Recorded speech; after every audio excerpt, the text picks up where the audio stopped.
امام زین العابدین مسجد نبوی شریف سے نکلے تو ایک شخص نے معاذ اللہ آپ کو گالیاں دینی شروع کر دی۔ اینٹ کا جواب پتھر سے بھی دیا جا سکتا ہے، لیکن کچھ لوگ نا لوگوں کو اپنے صبر میں غرق کر دیتے ہیں۔ کسی نے آپ کو سخت بات کی، آپ نے جواب میں 3 کی، اس نے 6 کر دی، پھر آپ کو 9 کرنی پڑے گی۔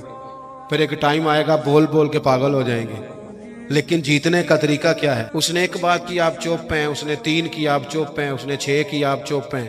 پھر پتہ بندہ کیا کہتا ہے؟ کہتا ہے تو میں نے پاگل سمجھنا ہے؟ تو اس کا مطلب ہے چپ رہ کے بندہ پاگل بھی کر سکتا ہے۔ امام زین العابدین گزر رہے تھے، معاذ اللہ گالیاں دے رہا تھا۔ امام کے خادم کہتے ہیں پہلے امام تیز چلتے تھے، تھوڑی سپیڈ کم کر دی، تھوڑی سپیڈ کم کر دی، آہستہ ہو گئے۔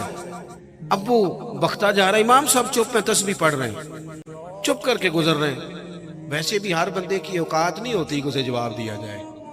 امام صاحب نے قدم آہستہ آہستہ کر دیے، امام صاحب کا گھر آ گیا تو امام صاحب ٹھہر گئے، پیچھے پلٹ کے دیکھا تو ہنسے، کہنے لگے بیلیا میرا گھر آ گیا ہے، کوئی بات رہ گئی ہو تو کر لو، رہ گئی ہو تو کر لو۔ وہ شخص کہتا ہے مجھ پہ تو بجلیاں گری، میں سکتے میں آ گیا۔ جب میں بالکل چپ کر گیا تو امام اندر گئے، ایک سرکے کی بوتل لائے، ایک شہد کھلائے، اور جب میں باہر آئے تو میرے ہاتھ میں تھما کے کہنے لگے میرے دادا مولا علی نے وصیت کی تھی پتر جو دروازے پہ آئے خالی ہاتھ نہیں جانا چاہیے، یہ تھوڑا تحفہ بھی لے جا۔ وہ شخص پیروں میں بیٹھ گیا، کہنے لگا حضور مجھے تو کسی ظالم نے شرارت کی تھی، اس کام لگایا تھا، مجھے تو سمجھ آ گئی ہے آپ واقعی خون رسول ہیں۔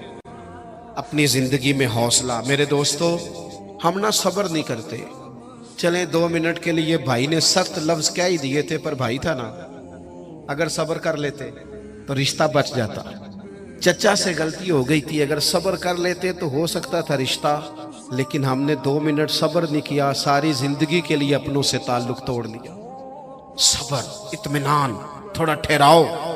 کوئی ہمیں کچھ کہہ بھی جائے تو کیا ہے ہم بھلا، کیا ہو گیا کسی نے کچھ کہہ لیا، کیا مطلب بت بنا لیا اپنا، اور خدا مجھے ایسی خدائی نہ دے کہ اپنے سوا کچھ دکھائی نہ دے۔